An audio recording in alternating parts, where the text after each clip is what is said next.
नमस्कार, अनादि टीवी के विशेष कार्यक्रम अटेंशन में आपका स्वागत है और मैं हूं मनोज वर्मा।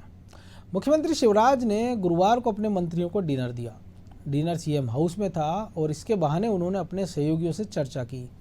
सीएम शिवराज ने मंत्रियों को उनके प्रभार के जिलों में कामकाज के तरीके बताए और ट्रांसफर नीति के टिप्स भी दिए। दरअसल मध्य प्रदेश में 1 जुलाई से नई तबादला नीति लागू हो गई है और कांग्रेस ने इसे तबादला उद्योग नाम दिया है।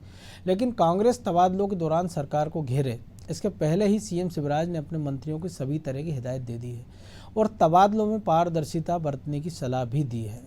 मुख्यमंत्री की अपने मंत्रियों के साथ मीटिंग के दौरान अंदर की बात जो निकल आई है, इससे वो चिंतित नजर आए। वो नहीं चाहते हैं कि ट्रांसफ़र के दौरान कांग्रेस पार्टी के नेताओं को हमला करने का कोई मौका मिल पाए। कांग्रेस की कमलनाथ सरकार के दौरान बीजेपी ने तबादला उद्योग के आरोप लगाए थे, मगर कोई चूक हुई तो यही आरोप शिवराज सिंह चौहान की सरकार पर भी लगाए जाएंगे। मुख्यमंत्री ने मंत्रियों को यह भी समझाया है कि ट्रांसफ़र के मामले में अपने दायरे से बाहर ना निकलें, किसी भी ऐसी नोट शीट पर साइन ना करें जो विवाद का कारण बने। अटेंशन में आज हम इसी पर चर्चा करेंगे, लेकिन पहले देखिए हमारी खास रिपोर्ट।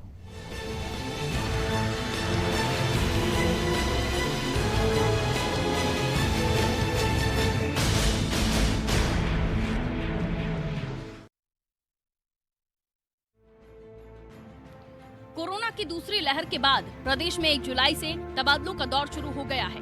30 जुलाई तक होने वाले इन तबादलों को लेकर सीएम शिवराज सिंह चौहान ने मंत्रियों को जिलों का प्रभार सौंप दिया है।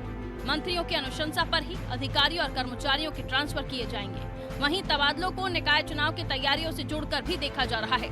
सूत्रों के मुताबिक संगठन स्थानीय निकायों के चुनाव के लिए तैयारियां शुरू कर दी गई हैं। ऐसे में स्थानीय नेता अपने भरोसेमंद अधिकारी और कर्मचारी की पोस्टिंग कराने में लगे हैं। प्रदेश में तबादलों को लेकर सियासत भी शुरू हो गई है। कांग्रेस ने अपने ऊपर लगे आरोपों को ही हथियार बनाया है और प्रदेश सरकार को घेरते हुए कहा कि कोरोना काल में आपदा को अवसर में बदलने के बाद बीजेपी ने अब तबादला उद्योग शुरू कर दिया है। प्रदेश के पूर्व मंत्री और कांग्रेस विधायक सज्जन सिंह वर्मा के ट्वीट के बाद एक एक कर कई विधायक अब इसे तूल देने में लगे हुए हैं। मंत्री नेता आज लूट सके तो लूट योजना के लिए उद्योग अपना जो चलाने के लिए जो ट्रांसफर उद्योग के लिए प्रभारी मंत्रियों की नियुक्ति करी गई है। सरकार की मंशा कैसे लूटे जनता को, इसके प्रति है, ना कि जनता को राहत देने के प्रति है। ये सब प्रभारी मंत्री जो कैबिनेट के अंदर लड़ते हैं कि कैसे लूट के माल की बंदर बाट करेंगे, और वही लोग आज लूट के माल को के लिए लगे हुए हैं। स्पष्ट रूप से मध्य प्रदेश के अंदर ये ट्रांसफर उद्योग का व्यवसाय करने के लिए इनकी नियुक्ति हुई। वहीं सरकार और अपने मंत्रियों को आरोपों से बचाने के लिए प्रदेश के मुखिया शिवराज सिंह चौहान भी एक्शन के मूड में दिखाई दे रहे हैं। शिवराज सिंह चौहान ने अपने निवास पर हुए भोज में मंत्रियों को कई तरह की समझाइशें दी। सीएम शिवराज ने मंत्रियों को निर्देश देते हुए अधिकारियों कर्मचारियों के ट्रांसफर में पारदर्शिता बरतने की बात कही। इसके साथ ही तबादलों की प्रक्रिया में गाइडलाइन का पालन करने के भी निर्देश दिए। सीएम ने सख्त लहजे में मंत्रियों से तबादलों में गड़बड़ी करने वालों पर भी पैनी नजर बनाए रखने को कहा है। जाहिर है मुख्यमंत्री का इशारा मंत्रियों के स्टाफ की तरफ भी है। सीएम इससे पहले भी कह चुके हैं कि मंत्रियों को अपने स्टाफ से सतर्क रहना चाहिए। इसके अलावा उन्होंने सभी मंत्रियों को महीने में कम से कम 2 बार अपने क्षेत्र का दौरा करने की बात भी कही। आद चोर लंपट और ज्ञानी, अपनी सीगत सबकी जानी।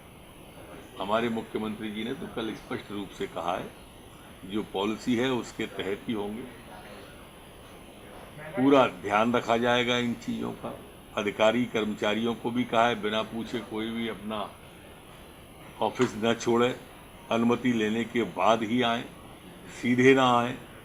ये सारी बातें कल मुख्यमंत्री जी ने स्पष्ट रूप से की। प्रदेश में तबादले अधिकारी और कर्मचारियों की जरूरत के लिए हों या फिर चुनाव की तैयारियों के लिए, कांग्रेस दोनों स्थिति में बीजेपी को घेरने की कोशिश कर रही है। वहीं सीएम शिवराज भी कांग्रेस को हमला करने का एक भी मौका नहीं देना चाहते, इसलिए उन्होंने ट्रांसफर में पारदर्शिता बरतने के निर्देश दिए हैं। ऐसे में देखना ये होगा कि क्या कांग्रेस अपने आरोपों को साबित कर पाएगी या ट्रांसफर में नियमों का पालन करके सीएम शिवराज सिंह चौहान एक बार फिर अपने नेतृत्व को बेहतर साबित करेंगे। ब्यूरो रिपोर्ट, अनादि टीवी।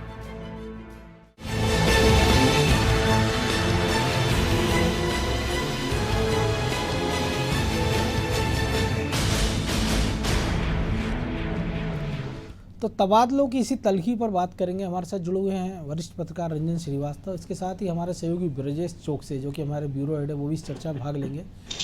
रंजन जी, सबसे पहले आप ही के पास कि पिछली कई सरकारों के तबादले आपने लगातार देखे हैं। पिछली कांग्रेस सरकार की बात करें और बीजेपी ने जिस प्रकार से आरोप लगाए थे, और अभी तो नई पॉलिसी आई और 1 तारीख से तबादला शुरू होना है, आज 2 तारीख है, लेकिन इसमें कांग्रेस को भ्रष्टाचार भी दिख रहा है, उद्योग भी दिख रहा है, जनता की लूटपाट भी दिख रही है, बंदरवाट भी, सब कुछ हो गया है। तो बाकी के 28 दिन में और क्या क्या देखना बाकी 29 दिन में? तो कुछ कांग्रेस का जो रिएक्शन है कुछ जल्दी है, और इंटरेस्टिंग यह है कि जो पिछली बार कांग्रेस सरकार में जो भी बीजेपी ने आरोप लगाया था, भाजपा ने आरोप लगाया था कि साल भर केवल एक काम हुआ, ट्रांसफर हुआ और कुछ नहीं हुआ। बिल्कुल, यही तो भाजपा का आरोप था। अब बाल भाजपा के पाले में है, गेंद भाजपा के पाले में है। वो जो आरोप लगाते रहे, उसके बाद इनको मौका मिला है ट्रांसफर करने का, भाजपा सरकार में है। अब अनुभव भी हो सकता है, कांग्रेस अनुभव भी हो सकता है। तो जाहिर है कि उस बैकड्रॉप में हो रहा है कि जब आरोप लगाते रहे ट्रांसफर उद्योग है जो भी है, तब बीजेपी की जो सरकार है ज्यादा जिम्मेदारी है कि जो भी ट्रांसफर हो वह उसमें बिल्कुल ट्रांसपेरेंसी हो, गड़बड़ियां ना हो और कांग्रेस को मौका ना दें। जहां तक कांग्रेस का मामला है, जाहिर अभी चूंकि ट्रांसफर शुरू नहीं हुआ तो उसमें उद्योग तो भी हो नहीं सकता है, लेकिन जाहिर है पॉलिटिक्स में तो अटैक होते हैं, विपक्ष अपना काम करता है, विपक्ष ने वैसे ही काम किया है।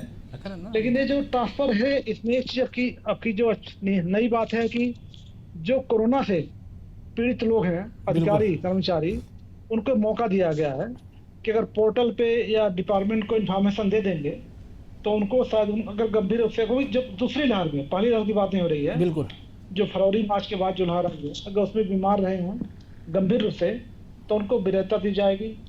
जो पिछले साल जिनका ट्रांसफर हो गया है उनका ट्रांसफर उनको टच नहीं किया जाएगा। और अब की एक और चीज है, चरित्र को लेकर भी जो ट्रांसफर पॉलिसी है उसमें चरित्र को लेकर भी है कि जिनका चरित्र संदेहास्पद है उन पे भी ध्यान रखा जाएगा। तो रंजन जी, क्या आपको लगता है कि इसका पालन होगा? पॉलिसी तो हमेशा बनती रही है जी, क्योंकि अभी कई सारे उदाहरण हैं, जैसे फॉरेस्ट में जो है मीणा जी, जिन्होंने 2 महिलाओं ने आरोप लगाए हुए हैं, जांच चल रही है। बेटे के खाते में 30,000 उन्होंने ट्रांसफर कराए थे। पुरुषोत्तम सर्मा पे कार्रवाई हुई, लेकिन मधु कुमार बाबू को बेदाग छोड़ दिया गया। ऐसे कई सारे उदाहरण हैं। हनी ट्रैप में हमने देख रहे हैं कि महिलाएं जेल में हैं, और जिसने रेप किया था और पैसे भी दिए, हरभजन सिंह, वो बढ़िया नौकरी करते रहे थे, उनके खिलाफ FIR नहीं हुई है, सस्पेंशन नहीं। और जिस महिला अधिकारी ने जांच की, रुचिवर्धन मिश्रा, उनकी ACR उनके अधिकारी ADG वरुण कपूर ने खराब कर दी। जी रंजन जी, तो हमने कहा मनोज जी कि जो आपने पेपर में लिखा है, जो नीति है, अक्षरशः पालन हो तो गेंद आपके पाले में है। क्योंकि आप आरोप लगाते रहे हैं कि 15 महीने कुछ नहीं हुआ, केवल उद्योग हुआ। तो भाजपा का देखना है कि कैसे ट्रांसफर करती है, कुछ में ट्रांसपेरेंसी कायम रह पाए। लेकिन सरकारें तो बार बार कहती है ना रंजन जी की जैसी सरकार बनी तो उद्योग धंधों को बढ़ावा देंगी।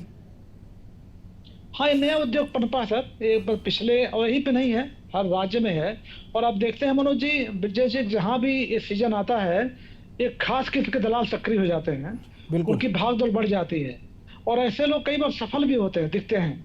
होना ही चाहिए कि जो ट्रांसफर हो रहा है वो अधिकारी कर्मचारी का पनिशमेंट पोस्टिंग ना दिखे।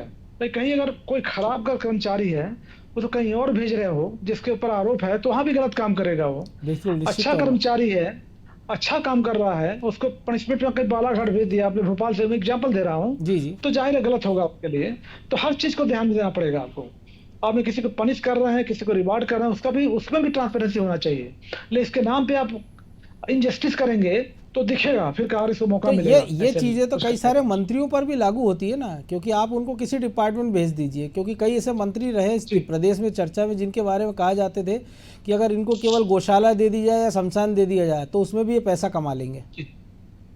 जी सर, लेकिन ऐसे में मंत्रियों का जो काम है, वो ऐसे मंत्री रखे जाते हैं जिनमें ज्यादा मेधा का यूज ना करो, वो CM की पोस्ट या PM पोस्ट चैलेंज ना करो, वो अपने उसमें रहे, ज्यादा जो एक्टिव रहेगा, श्रूड रहेगा, ज्यादा काबिल मंत्री रहेगा तो चैलेंज करने लगेगा। तो बहुत ध्यान दिया जाता है कि ऐसे मंत्री ना रहें, वो अपना काम करते रहें। सरकार सब देखती जानती है, नहीं ज्यादा छेड़छाड़ नहीं करती। बिल्कुल। ब्रजेश और जी, इस जहाँ भी प्रकार अपना काम करते रहते हैं। ब्रजेश जी, इस प्रकार की नसीहतें पहले भी मिलती रही। हम देखते हैं संगठन की बात करें, जब नया अध्यक्ष आता है तो वो कहता है कि संगठन को इसी बातों से कार्यकर्ता को दूर रहना चाहिए। जैसे प्रभात जी अध्यक्ष बने थे तो उन्होंने कहा था कि कार्यकर्ताओं के मकान दुकान ठेके से दूर रहना चाहिए, रेत खेत से दूर रहना चाहिए। उन्होंने तो बच्चों ने उसके ठेके बाद लिए। सबसे ज़्यादा इसी दिशा में रेत को लेकर सबसे ज़्यादा मध्य प्रदेश में चर्चा होती रही है। तो इसको लेके संघ ने भी कई बार कहा है कि जो आपके जो निस्सहायक हैं उनको बदल उनकी दें। अच्छी पृष्ठभूमि से आए। तो हमने देखा कि वही बीजेपी सरकार में थे, वही कांग्रेस की सरकार में वही दूसरे मंत्रियों कांग्रेस के मंत्रियों का दिखाई दिए, और अब बीजेपी सरकार में फिर वही दिखाई देने लगे हैं। तो ऐसे में मंत्रियों की दायित्व नहीं कि अगर आपको वाकई लगता है तो क्या आपके पास ये गिनती के 50-100 चेहरे हैं जो आपको काम आपका संभाल सकते हैं, आप क्यों नहीं नए चेहरे को आगे लाना चाहते हैं?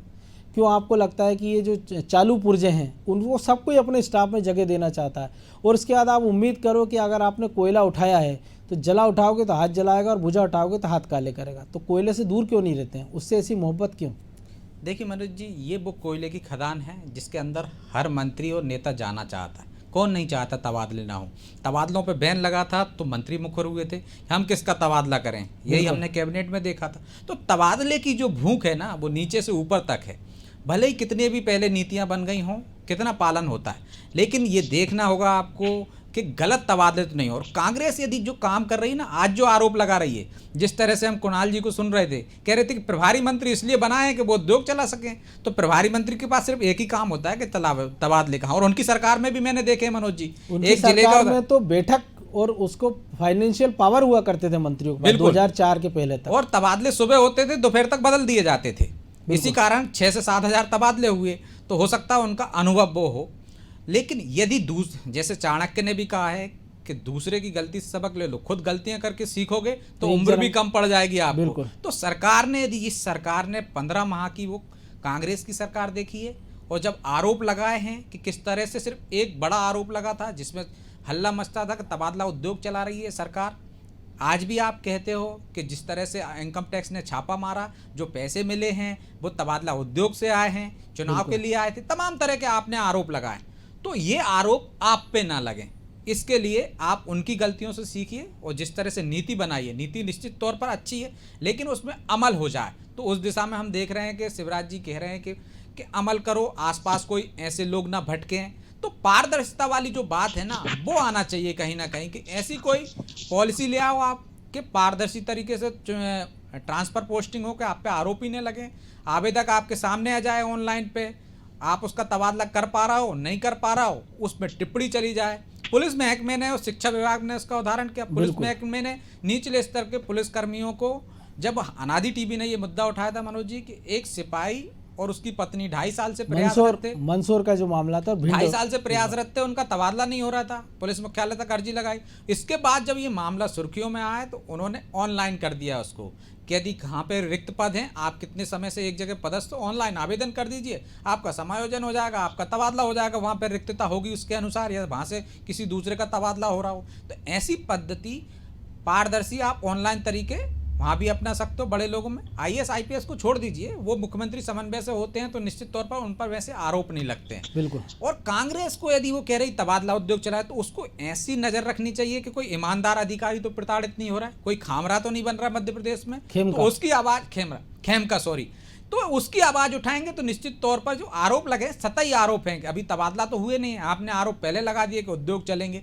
तबादला एक नियम प्रक्रिया से होते हैं, हर सरकारों में होंगे और आगे भी जो सरकारें आएंगी वो तबादले करेंगी, लेकिन गलत हो रहा है या सही हो रहा है ये देखना विपक्ष का काम है, जो नहीं देखते हैं। और रही बात मंत्रियों की मनोज जी, तो आपने भी कहा है कि किस तरह से संघ ने भी कहा कि आप सचिव बदल दीजिए, वही कांग्रेस शासन में रहते हैं, वही भाजपा के शासन में रहते हैं, क्योंकि दुधारू गाय सबको पसंद है मनोज जी। लेकिन नया आपको आएगा, सीखेगा, तब तक समय निकल जिस जाएगा। प्रकार से कांग्रेस आरोप लगा रही है तो एक तरह से आप उन कर्मचारियों को कटघरे में खड़ा कर रहे हैं जिनका नियमानुसार ट्रांसफर हुआ है, या उनकी क्या गलती है? क्योंकि अगर 2 साल बाद ट्रांसफर खुल रहे हैं, क्योंकि जो सक्षम है वो तो कहीं से भी ट्रांसफ़र करा सकता है, किसी अप्रोच से, हमने देखा सिंगल ऑर्डर भी निकलते हैं, लेकिन जो छोटा कर्मचारी है उसके लिए तो 1-2 साल में पहला मौका आया है, जैसा आपने उदाहरण दिया है। और उसको आप फिर एक उद्योग का नाम दे दें, फिर आप उसके एक जनरल आपने परसेप्शन बना दिया कि ये तो पैसे देके इसने ट्रांसफर कराया है। निश्चित अब तौर पैसे पर देके कराया तो आम लगा जनता में या उसके आसपास जो लोग रहते हैं उनको लगता होगा ये भ्रष्ट पैसे- आदमी, इसने हाँ। पैसा देके ट्रांसफर कराया। ये आम तो आप राय- एक पूरे सिस्टम को कटघरे में खड़ा करने बजाय आप स्पेसिफिक उदाहरण दें कि ये देखिए ये आदमी ये जिनोइन नहीं था, गलत आदमी था, इसका गलत तरीके से ट्रांसफ़र किया गया, या इस पद के लायक नहीं था, इसको यहाँ बैठा दिया गया है। जबकि उन्हीं की खुद की सरकार में हमने देखा कि आपने कई सारे अफसरों को सुपरसीड करके जूनियरों को बड़े पदों तक पहुँचाया। देखिए मनोज जी, जो परफेक्शन बना हुआ है, जनता में जो राय बनी हुई है, उसके लिए भी ये नेता ही जिम्मेदार है। ये नेता ही कहते हैं कि तबादलों में लेन देन चलता है।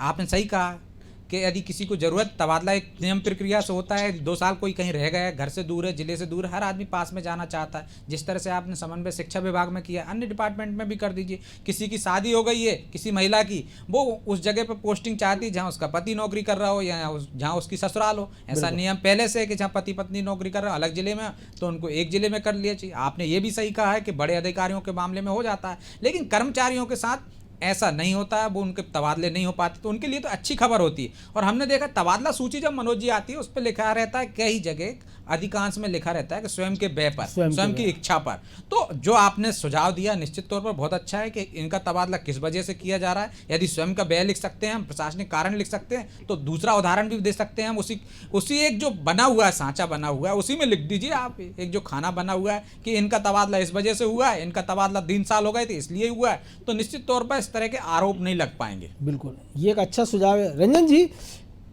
मुख्यमंत्री को ये नसीहत देने की नौबत की शायद इसलिए आई कि जो कांग्रेस से मंत्री आए हैं, जो विधायक थे, जो मंत्री बन गए हैं, उनके कारण, क्योंकि उस तबादला उद्योग में शामिल ये भी थे, उस सिस्टम में हिस्सा थे, शामिल थे या नहीं थे, क्योंकि वो मंत्री बता पाएंगे, क्योंकि ये तो आरोप लगाते रहे हैं कि इनकी चलती नहीं थी इनका कुछ। तो जब ये आ गए हैं तो शायद इसीलिए मुख्यमंत्री को ये निर्देश, नसीहत देने की जरूरत पड़ी कि भैया अपने आसपास के लोगों से सावधान रहो, या कुछ ऐसी खबरें संगठन और सत्ता तक पहुंची होंगी, क्योंकि ये नीति लंबे समय से चर्चा में थी, 6 महीने से, कि अप्रैल में शुरू होगी, फिर कोरोना कारण मई हुआ, फिर जून, अब जुलाई। जी, जनवरी में सीएम ने बोला था अप्रैल में खुलेगा, लेकिन कोरोना को जैसे, क्योंकि पीक था अप्रैल मई, तो उसमें चाहे गवर्नमेंट पूरी बिजी थी, ये लेकर नहीं पाई। लेकिन बड़ा इंटरेस्टिंग है कि जब ये लोग जो भी मंत्री अभी हैं, पिछले कांग्रेस में भी थे, ये जब भ्रष्टाचार के आरोप लगाते थे कि कमलनाथ सरकार में भ्रष्टाचार था बहुत ज्यादा, एक तो बड़ी लोग हंसी भी आती थी। और फिर कांग्रेस पूछती थी भाई जब आप मंत्री थे तो क्या भ्रष्टाचार नहीं था, आपको डिपार्टमेंट भ्रष्टाचार नहीं दिखता था? बिल्कुल। तो अब वही लोग हैं, अब फिर से उनके ऊपर भी जिम्मेदारी, क्योंकि जो जिले के अंदर का जो ट्रांसफर है वो तो मंत्री करेंगे, उनके अनुमोदन से होगा, उनके कलेक्टर के क्लास 3 क्लास 4 के। जहाँ विभाग का मामला है, विभागीय मंत्री करेगा, वहां भी उनका रोल रहेगा मंत्री का, तो उनका रोल तो है भी, लेकिन भ्रष्टाचार ना हो, उनको जिम्मेदारी ये दिखानी पड़ेगी हाँ भ्रष्टाचार नहीं हो रहा है। और जो एक और बड़ी समस्या मनोज जी, ट्रांसफर में होता क्या है कि जो विधायक है, खासकर किसी भी, खासकर जो रूलिंग पार्टी का है, वो चाहता है कि थानेदार हो या शिक्षक हो, पटवारी, तहसीलदार या छोटा कर्मचारी जो भी, सर उसकी मर्जी का हो, और उसकी मर्जी कुछ भी मायने निकाल सकते हैं आप। क्यों उसकी मर्जी का हो? भाई ईमानदार हो तो कोई नहीं कहता है, हाँ उसके चॉइस का हो, ये हो, तो दिक्कत वहीं शुरू हो जाती है। फिर वो प्रेशर डालता है प्रदेश अध्यक्ष के ऊपर, पार्टी से रिकमेंडेशन जाती है गवर्नमेंट को, फिर ऐसे जो एक पूरी चेन बनी हुई है, जो एक संगठन का नीचे चेन है, वार्ड लेवल तक या बिल्कुल ग्राम प्रमुख लेवल जो है, वो लोग सक्रिय हो जाते हैं कि उनका जो परिचित है, रिश्तेदार है, वो सही जगह पे हो जाए। फिर इसमें होता है कि जितने लोग जो हैं, जिनका वाकई जरूरत है होना चाहिए, बिल्कुल उनको बेचारे नहीं हो पाते हैं। क्योंकि अब कोई आदमी 3 साल से बाहर है, घर से बहुत दूर है, सोचता घर के पास में किसी दूसरे जिले में हो जाए, तो ऐसे में वो सफर करता है, जगह नहीं खाली, इसका नहीं हो पाता है। तो अगर 5-10% है तो हर सरकार में होगा, और सरकार का देखिए राइट है और ड्यूटी, राइट है करेगी, ट्रांसपोर्ट होना है, उसको रोक नहीं सकते, अब होना भी चाहिए। बिल्कुल। लेकिन उसके आड़ में अगर 5-10% चल जाए ठीक है, लेकिन अगर 80% में गड़बड़ होगा, जैसे ब्रिजेश जी कहते सुबह ट्रांसफर हो रहा था और शाम को कैंसिल हो रहा था, ऐसे कितने केसेज हुए। आटे में नमक चलेगा, नमक में आटा नहीं करें, ये तो भ्रष्टाचार का आरोप तो लगेगा। हाँ, और जैसे कई बार ऐसे ऑडियो आ गए, बहुत सारे ऑडियो आए, तो जो भी नीति आपकी है, नीति को फॉलो तो गवर्नमेंट को करना, नीति गवर्नमेंट ने बनाई है, बिल्कुल। तो नीति का सीधे अनुसरण हो, अगर ठीक से अनुसरण होगा ट्रांसपेरेंसी रहेगी, अगर उसमें घालमेल रहेगा, आपने रिकमेंडेशन देखना शुरू कर दिया कि पटवारी उन्हीं का हो, तहसीलदार उन्हीं का हो, थानेदार उन्हीं का हो, कांस्टेबल तक उन्हीं का हो, फिर यही गड़बड़ियाँ शुरू हो जाती है। तो एक उसका देखना एक सरकार ये भी कर सकते हैं, क्योंकि अब चूंकि सूचना प्रसारण के इस दौर में कई सारी प्लेटफॉर्म्स हैं कि जिन मंत्रियों ने या जिन नेताओं ने, विधायकों ने जिन जिन की सिफारिशें की हैं, बाद में जब तबादला नीति, जब तबादले हो जाएं, इसके बाद वो सारी सार्वजनिक रूप से कर दी जाए कि फलाने मंत्री ने फलाने के लिए क्या लिखा है, फलाने विधायक ने किसके लिए क्या लिखा है, तो एक झंझट खत्म हो जाएगा। पारदर्शिता की बात हो रही इसलिए। लेकिन मुख्यमंत्री ने खुद ही कहा है ना मनोज जी कि कोई नोटशीट ऐसी ना लिखें जिससे विवाद हो और बदनामी हो। मैं आपको एक उदाहरण देता हूं, पिछली सरकार का एक मंत्री बने थे, पहली बार के मंत्री थे मनोज जी, उन्होंने बाकायदा रेत के ट्रकों के नंबर लिखे कि इन ट्रकों को रोका ना जाए और नोटशीट जारी कर दी। वो नोटशीट जब आला नेताओं को पता चली तो वापस मंगाई गई और उसको रफा वो कर दिया, खुर्द-बुर्द कर दिया, मतलब रद्दी में फेंक दी गई। तो इस तरह की नोटशीटें भी लिख देते हैं मंत्री। तो शायद मुझे लगता है कि ऐसा ही इशारा मुख्यमंत्री का भी था कि ऐसी कोई बात ना बोलें, ऑडियो वीडियो वायरल ना हो आपका। उन्हीं मंत्री जी ने एक बिजली के बिल पर भी लिख दिया था, 17,000 के बिल पर, कि इनसे 3,000 रुपये लिए जाएं। बिल्कुल। तो इस तरह का जो अनुभव, जैसा आपने पहले कहा ना मनोज जी, कि हो सकता है जो कांग्रेस से आए, जिस कल्चर में आज तक वो बड़े आज तक राजनीति कर रहे हैं, बहुत लंबा अनुभव है उनका, लेकिन कांग्रेस की कार्य पद्धति और भाजपा की कार्य पद्धति में बहुत बड़ा अंतर है मनोज जी। भाजपा को हम कहते हैं, कई बार आपने भी कहा है, हम भी कहते हैं कि वो कम्बल ओढ़ के घी पीती है, उजागर नहीं पीती। और कांग्रेस ही उजागर करते हैं, इसलिए उनका ऑडियो वीडियो वायरल होता है, नोटशीट वायरल होती है। लेकिन भाजपा के शासन में भी ऐसी कई नोटशीटें वायरल हुई हैं। चूँकि बड़ी संख्या में कांग्रेस से आए लोग मंत्री हैं, तो उनको ज़्यादा सचेत करने की जरूरत है, ज़्यादा सलाह देने की जरूरत है, सावधानी बरतने की जरूरत है। तो पहले तो उनको ये बता दिया जाए कि नोटशीट कैसे लिखनी है। बिल्कुल, ये बाकायदा भाजपा में एक कार्य करने की शैली विकसित करने के लिए बाकायदा प्रशिक्षण भी होता है मनोज जी, कि कार्य कैसे किया जाए, संगठन में कैसे काम किया जाए। और हमने देखा है कि इसी जब शिवराज जी मुख्यमंत्री थे तो पचमढ़ी में ले जाके मंत्रियों को भी सिखाया गया था कि किस तरह से एक कान में बात बोली जाती है तो वहां तक पहुंचते हुए कितने रूप बदल लेती है वो। लेकिन मंत्री सीढ़ी लगा के ट्रांसफार्मर की टहनी काटने लग जाए, नाली साफ करने लग जाए, तो संगठन और सरकार क्या करेगा? निश्चित तौर पर संगठन और सरकार, जिस तरह से सीएम ने भी कहा, संगठन ने भी बुलाया, सलाह दी है कि जिस तरह से कैबिनेट की बातें बाहर नहीं आनी चाहिए, वैसे भी आपकी कार्यशैली काम के जरिए दिखनी चाहिए। आप ये देखिए ना, ये बात भी बाहर आ गई कि सीएम ने कहा है कि कार्यशैली की बातचीत गोपनीय बाहर नहीं आना चाहिए, यही बाहर आ गया कि सीएम ने ये कहा है। लेकिन एक और चीज़ है ना, हमने देखा है जो प्रभार के जिले दिए गए हैं, तो इस बात का बाकायदा ध्यान रखा गया कि इंदौर है, भोपाल है, जबलपुर है, इन बड़े शहर, या ग्वालियर की, उस ग्वालियर चंबल अंचल में जो सिंधिया के लोग हैं उनको प्रभारी बना दिया गया है, ताकि वो अपने एक क्षेत्र में वो जो भी वाद विवाद की स्थिति हो वहाँ वो निपट लें, जिनके उनको ट्रांसफ़र करना है, क्योंकि ज़्यादातर वो कांग्रेसियों के संपर्क में थे। और बाकी जगह ऐसे लोगों को प्रभार दिए गए, जैसे इंदौर की बात करें हम, कि अगर तुलसी सिलावट का वहाँ का प्रभार मिलता तो जाहिर सी बात है कि कैलाश विजयवर्गीय बाकी नेता नाराज़ होते, उनके काम नहीं होते, तो नरोत्तम मिश्रा को भेज दिया गया है। भोपाल की बात करें या गोपाल भार्गव, भूपेंद्र सिंह जैसे मंत्रियों को जैसे प्रभार दिए गए, तो इस बात का कम से कम ध्यान रखा गया कि तबादलों के बाद जो संगठन के अंदर जो विवाद की स्थिति है वो ना बने। मनोज जी, जिस तरह से हम उम्मीद कर रहे थे कि जब भी प्रभारी मंत्री बनाए जाएंगे तो इसी तरह का खाका होगा, क्योंकि यदि सिंधिया के खेमे के किसी व्यक्ति को आप इंदौर का प्रभारी मंत्री बना देते तो निश्चित तौर पर विवाद की स्थिति होती। बिल्कुल, चूंकि या भोपाल में कैलाश विजयवर्गीय और नरोत्तम मिश्रा के बीच में केमिस्ट्री अच्छी है, दोनों के बीच में संबंध अच्छे हैं, निश्चित तौर पर उनके वहाँ काम हो जाएंगे। जो वो कह रहे थे कलेक्टर भी नहीं सुन रहे हैं, गलत तरीके से जो ट्वीट कर रहे थे, मुझे लगता है कि नरोत्तम के बनने के बाद बहुत कुछ समाधान हो जाया करेगा उनकी बात का। भूपेंद्र सिंह को भोपाल का बनाया है तो निश्चित तौर पर यहाँ ऐसी कोई परिस्थिति नहीं होगी, और जिस मुख्यमंत्री चाहते हैं वैसा। जबलपुर का जैसे अजय बिश्नोई ने कहा था, कि पहले भी कहा था और बाद में भी उन्होंने मांग की कि सीएम को प्रभार ले लेना चाहिए, वहाँ गोपाल भार्गव को बनाया, नेता प्रतिपक्ष हैं, वरिष्ठ नेता है, तो निश्चित तौर पर पूरा ध्यान रखा गया। और सिंधिया को तो उम्मीद से ज़्यादा दिए गए, हम कह सकते हैं। यदि ये इतना तो उनको कांग्रेस की सरकार में भी नहीं मिला था। ग्वालियर में उमंगर सिंगार को प्रभारी मंत्री बनाया था मनोज जी, बाकी गुना अशोकनगर छोड़ दिया जाए, उनने तो सरकारी दे दी, निश्चित तौर पर उनका सम्मान रखा गया है बाकायदा, कि ग्वालियर, अशोकनगर, गुना, शिवपुरी, तमाम जगह उनके लोग हुए, ताकि भिंड मुरैना तो विवाद की स्थिति ना बने। क्योंकि तबादले जिले में होते हैं, निश्चित तौर पर जिले के प्रभारी मंत्रियों, और अब जिस तरह से हम देख रहे हैं कि समन्वय बना के चल रहे हैं सिंधिया जी, उनके मंत्री, तो मुझे नहीं लगता कि ऐसी कोई परिस्थितियां आएंगी जिलों में भी कि वो सिर्फ कांग्रेस से जुड़े हुए लोग आएंगे उनके साथ। हो सकता है जो लोग उनके साथ आए हैं भाजपा में, अब वो भाजपा का ही कह लो आप उनको, तो उनके भी काम होंगे और भाजपा के भी होंगे। और मुख्यमंत्री ने ये भी कहा है कि आप जिलों में जाइए, प्रभारी मंत्रियों से सबसे अपने अपने प्रभार के जिलों में दौरे करिए, कार्यकर्ताओं से मेल मुलाकात करिए, उनकी समस्याओं का समाधान कीजिए। तो ये समस्या का समाधान अभी 2.5 साल से 2 साल से सरकार सिर्फ कोरोना में लगी है। हर कार्यकर्ता को आपको संतुष्ट करना है क्योंकि आगे आपको चुनाव में जाना है। तो उसका एक माध्यम मनोज जी तबादले भी होते हैं।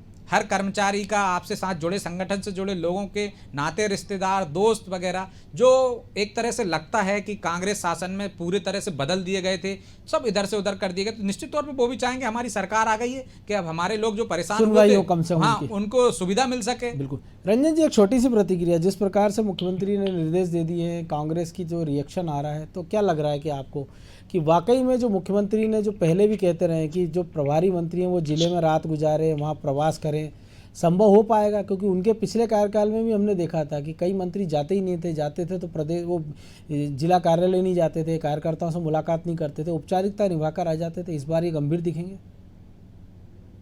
नहीं, देखिए सीएम की चिंता जायज है। जो पिछला फीडबैक रहा है उसके मद्देनजर उन्होंने बोला है। और मनोज जी, मैं एक और चीज जोड़ना चाहूंगा ट्रांसफर वाले में जी, पॉलिटिकल लाइन पे ट्रांसफर नहीं होने चाहिए। पिछले कुछ सालों में हुआ सबसे बड़ी है कि बात, हमने बिल्कुल। कर्मचारियों को पार्टी से जोड़ लिया है कि भाजपा का आदमी है, कांग्रेस का आदमी है, कई बार कानफूसी भी चलती है आपस में। उन्होंने तो उसका पत्रकारों नहीं को होना भी चाहिए। बना दिया, लेकिन उसके लिए कांग्रेस ने तो- कर्मचारी भी बहुत कुछ जिम्मेदार हैं। नहीं, चूंकि ऐसा माहौल पैदा करते कर्मचारी मजबूर हो जाता है, कई बार ये भी होता है। बिल्कुल। वो सोचता है हम आपके काम करेंगे तो हमें बनाए रखेंगे, नहीं तो पनिशमेंट कर देंगे।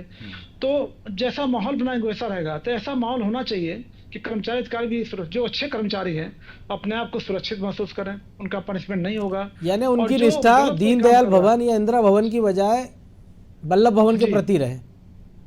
भाई जी अपने काम के प्रत्यय है। जी। ऐसे लोगों को रिवार्ड भी करना चाहिए और जो लोग गड़बड़ करके पनिश भी करना चाहिए, उसमें कोई दिक्कत नहीं। बिल्कुल, निश्चित रूप से तो और सरकार को इस पर गवर्नमेंट का काम। बिल्कुल इस पर ध्यान भी देना चाहिए। बहरहाल आप दोनों का बहुत शुक्रिया। तो निश्चित तौर पर जो एक कह सकते हैं जिसको उद्योग की उलझन, क्योंकि कांग्रेस लगातार इसको तबादला उद्योग कहती रही है ट्रांसफरों को, और बीजेपी जब विपक्ष में थी तब भी आरोप लगाती रही है।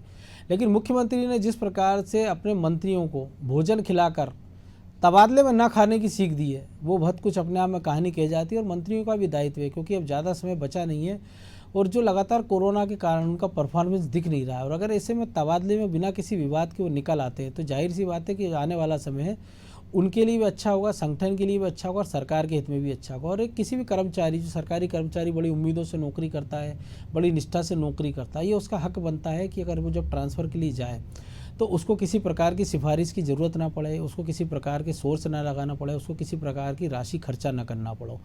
जो वो चाहता है और वो नियम अनुसार हो रहा है तो उसके साथ आराम से हो जाए। तो ऐसा अगर होता है तो कर्मचारी भी अपने काम के प्रति निष्ठा रखेगा और सरकार और संगठन के जो लोग हैं वो भी आरोप प्रत्यारोप से बचे रहेंगे। तो अटेंशन में आज इतना ही, मुझे दीजिए इजाज़त और आप देखते रहिए अनादि टीवी। नमस्कार।